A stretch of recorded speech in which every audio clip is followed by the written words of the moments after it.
BJP की विजय संकल्प rally का दूसरा दौर आज करीब 250 जनसभाओं का होगा आयोजन। विजय संकल्प सभा के तहत मुरादाबाद में आज अमित शाह की रैली, वाराणसी में योगी आदित्यनाथ करेंगे जनसभा। सुषमा स्वराज आज गाजियाबाद में करेंगी रैली, हेमा मालिनी बुलंदशहर में जनसभा को करेंगी संबोधित। दिल्ली बीजेपी ने आज 5 जनसभाओं का आयोजन किया, राजनाथ सिंह उत्तर पूर्वी दिल्ली में करेंगे रैली। पीएम मोदी 28 मार्च को जम्मू और उत्तराखंड के रुद्रपुर में चुनावी रैली करेंगे। 29 मार्च को आंध्र प्रदेश में पीएम की होगी जनसभा। लोकसभा चुनाव के लिए बीजेपी ने जारी की 9वीं लिस्ट, कर्नाटक की 2, असम की 1 और यूपी की 1 सीट के लिए उम्मीदवारों की घोषणा की। बीजेपी ने यूपी के हाथरस से राजवीर सिंह वाल्मीकि को टिकट दिया। कर्नाटक की बेंगलुरु रूरल सीट से अश्वत्थ नारायण को चुनावी मैदान में उतारा। कल देर रात तक चली बीजेपी केंद्रीय चुनाव समिति की बैठक, उत्तर प्रदेश की बची सीटों पर उम्मीदवारों के लिए चर्चा हुई।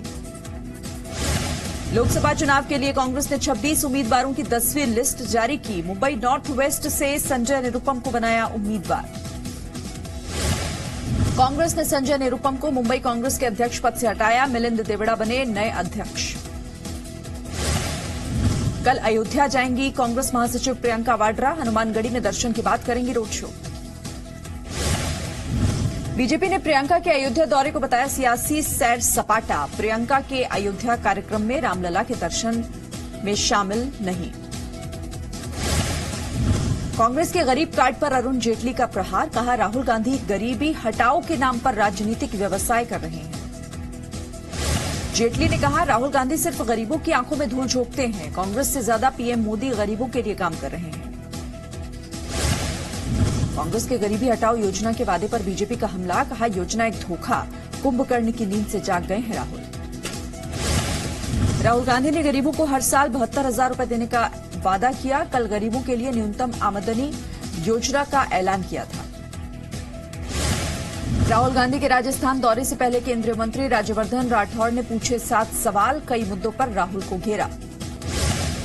राज्यवर्धन राठौड़ ने राहुल गांधी से पूछा राजस्थान में अब तक क्यों नहीं हुआ किसानों का कर्ज माफ। एयर स्ट्राइक पर कहा कांग्रेस और उसके नेता पाकिस्तान की भाषा क्यों बोलते हैं।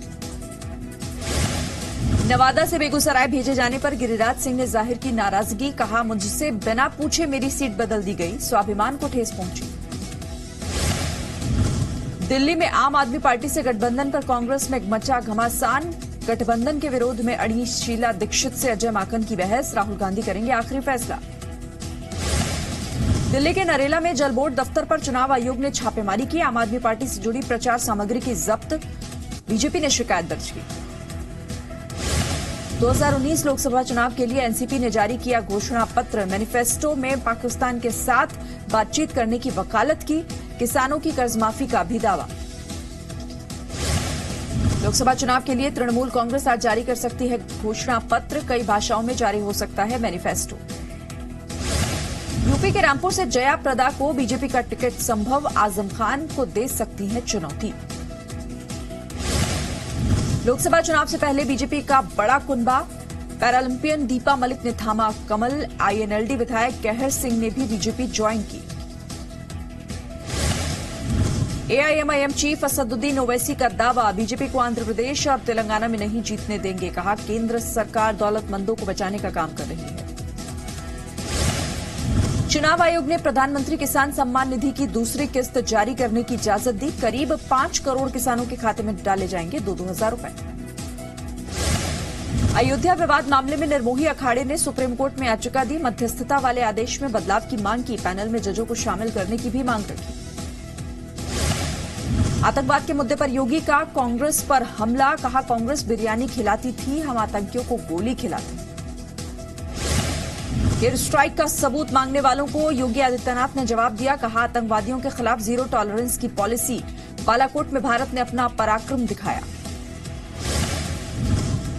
नेशनल कॉन्फ्रेंस के अध्यक्ष फारूक अब्दुल्ला ने एक बार फिर एयर स्ट्राइक पर सवाल उठाए, कहा सियासी फायदे के लिए किया गया हमला।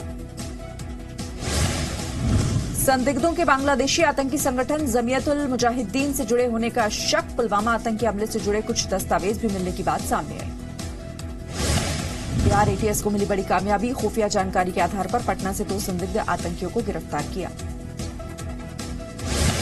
जवाहरलाल नेहरू विश्वविद्यालय में लेफ्ट विंग के छात्रों का हंगामा, वाइस चांसलर बोले छात्र जबरन घर में घुसे और पत्नी को बंधक बनाया। छात्रों ने वाइस चांसलर के आरोपों को नकारा, कहा वीसी के घर में घुसे ही नहीं, 8 दिन से हड़ताल पर हैं जेएनयू के छात्र।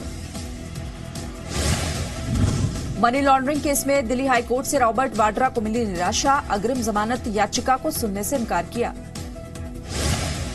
भगौड़े नीरव मोदी ने 68 पेंटिंग की नीलामी को रोकने के लिए आयकर विभाग को भेजा कानूनी नोटिस, बॉम्बे हाईकोर्ट से नीलामी रद्द करने की अपील की। टेरर फंडिंग में शामिल आतंकियों की लिस्ट तैयार, कश्मीर में जब्त हो सकती है आतंकी हाफिज और सलाउद्दीन से जुड़ी संपत्तियां। अलगाववादियों की संपत्तियों की लिस्ट भी तैयार, शाहिदुल इस्लाम, अल्ताफ शाह फंटूश, नईम अहमद खान की संपत्तियां जब्त की जा सकती हैं। पहलवान बबीता फोगाट ने पंजाब और हरियाणा हाईकोर्ट में दी याचिका, खुद को सब इंस्पेक्टर से डीएसपी बनाने की मांग की। भारत में बना स्वदेशी तोप धनुष आज सेना में शामिल होगा, 6 धनुष तोप जबलपुर में सेना को सौंपे जाएंगे। बोफोर्स से भी ज्यादा घातक है धनुष, 38 किलोमीटर तक हमला कर सकती है धनुष तोप, 15 सेकंड में 3 गोले दागने की क्षमता।